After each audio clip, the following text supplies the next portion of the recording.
इबारत पढ़ना नबी सरकार दे फरमान दी फिर मतलब समझाना। लम यतकल्लम फिल महद इल्ला सलासा ईसा इब्न मरियम व कान मिन बनी इसराइल रजुलन आबिद युकालु लहू जुरैज फब्तना सौमाअतन व तअब्बद फीहा قال فذكر بنو اسرائيل يوما عبادة جريج فقال بغي منهم لئن شئتم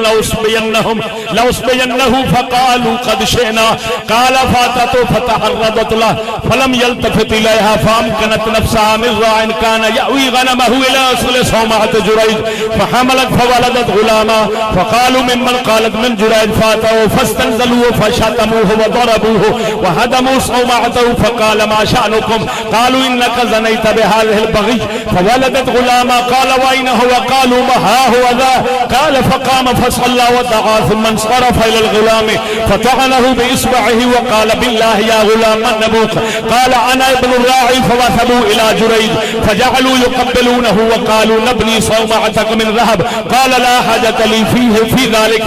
ابنوها من طين كما كانت قال وبينما امرأة في حجرها ابن لها ترضعه إذ مر بها راكب ذو شارة فقالت اللهم اجعل ابني مثل هذا قال فترك ثديها وأقبل على الراكب فقال اللهم لا تجعلني مثله قال ثم عاد إلى ثديها يمشطه قال أبو هريرة فكأني أنظر إلى رسول الله صلى الله عليه وسلم يحكي علي صنيع صبي ووضعه إصبعه في فمه فجعل يمشطها ثم مر بأمة